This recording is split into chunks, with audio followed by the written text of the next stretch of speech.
Good afternoon. Welcome to the Midday Mull for Wednesday, the 25th of August. We continue with Robert Murray McShane's readings, and today we read 1 Samuel chapter 17, probably one of the best known and most loved passages in the Bible, David and Goliath. The Philistines come up against Israel, and Goliath, this giant soldier, steps out and says, we're not going to have armies fighting, we'll do it one-on-one. Send somebody to fight against me. And we're told that on hearing the Philistines' words, Saul and the Israelites were dismayed and terrified.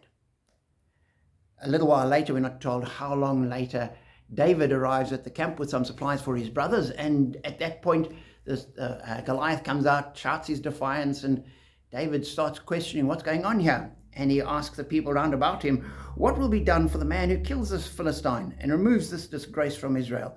Who is this uncircumcised Philistine that he should defy the armies of the living God?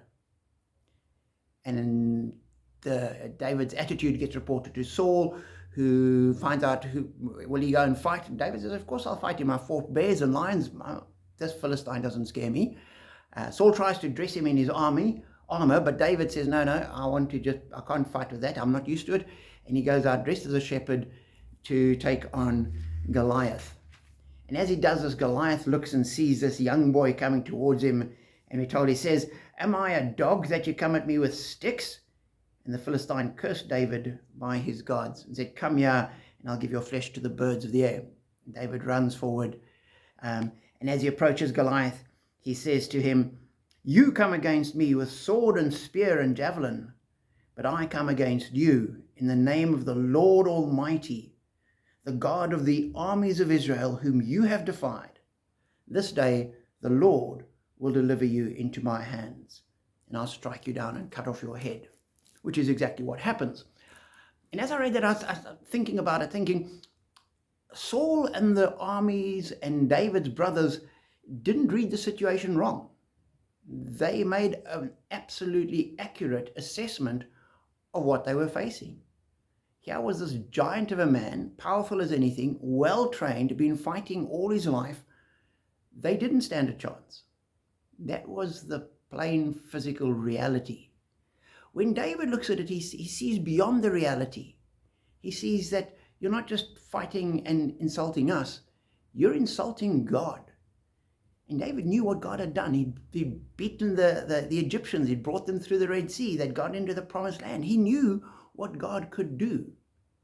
And so he can say to Goliath, I'm coming against you in the power of God. And for me, that's the challenge, that as we go through life, there's a physical reality that we live in, and that we have to live through, and we have to cope with, and we have to deal with. But as we do that, we're not on our own, and God is present as well. And the fact that we've got God with us changes the situation completely. David went not trusting in his own abilities, he went trusting in God.